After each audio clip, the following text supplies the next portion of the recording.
You can take this anime episode two different ways. You can take it as a very calming, mellow, relaxing episode, or you can take it as a very boring episode that just bored the shit out of everybody. Honestly, I took this episode as a very relaxing episode that was just enjoyable. I mean, get a cup of coffee, get a cup of tea, just sit down and watch this episode. It's relaxing. I mean, now, a new girl was introduced this episode, and it mainly focused on her trying to be accepted by her father, and you see how this girl wants to do everything by herself and slowly evolves into pretty much having people help her out in the end of this episode. So there was some really good actual character development for the new female character introduced this episode, which was nice. I love the entire calming atmosphere of the music. The music, I think, plays a major role in this episode. That music is so beautiful. Beautiful music. Beautiful. I mean, there's really nothing else to describe that. If this episode wasn't mellow enough, that music definitely makes it even more mellow. It's just so soothing. I mean, literally, just the way the music sounds in your ears when you're just watching this, you're like, oh, this is so smoothing. And then you got the freaking awesome voice actors that know how to portray the characters in a nice, good slice-of-life manner, even though this is technically portrayed in a fantasy-type world.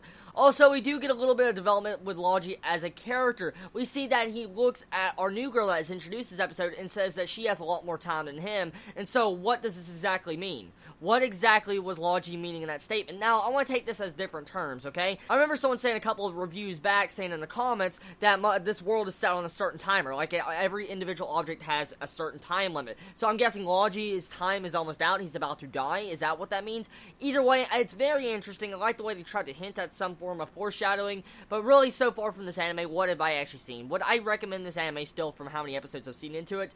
Right now, this series hasn't really stood out to be anything badass. I'm going to be honest here. We can all admit that it hasn't stood out among the crowd of this anime season. There's nothing really spectacular about it. But this series hasn't made me want to drop it. It's very relaxing. Like I said, that's the only word I can really describe this. It's not a series I can just go out and say you should watch, because it needs to have some form of development before I can really see where the series is going to go. But either way, good as series so far. Oh yes, I want to bring up something that kind of is related to the series and kind of isn't. Now, those speech patterns of the homunculi that was actually introduced this episode, they reminded me a lot of Chika. If anyone watches Chika, you know what I'm talking about. Why does those homunculi sound just like Chika, the way their speech patterns are? This makes me have an interesting theory about Chika. This episode's good, and just take it at that. I mean, I can see how a lot of people can be complaining on this series and probably say it's very boring, because it could be determined like that if you really want something spectacular, action-wise, and the plot to progress full circle with the atmosphere of the world. Anyways, alright, this is going to be the end of my anime review. Tell me your thoughts on this episode. Did you enjoy it? Did you hate it? What was your favorite moments about it? I love you all so much. Please be safe. Chibi out.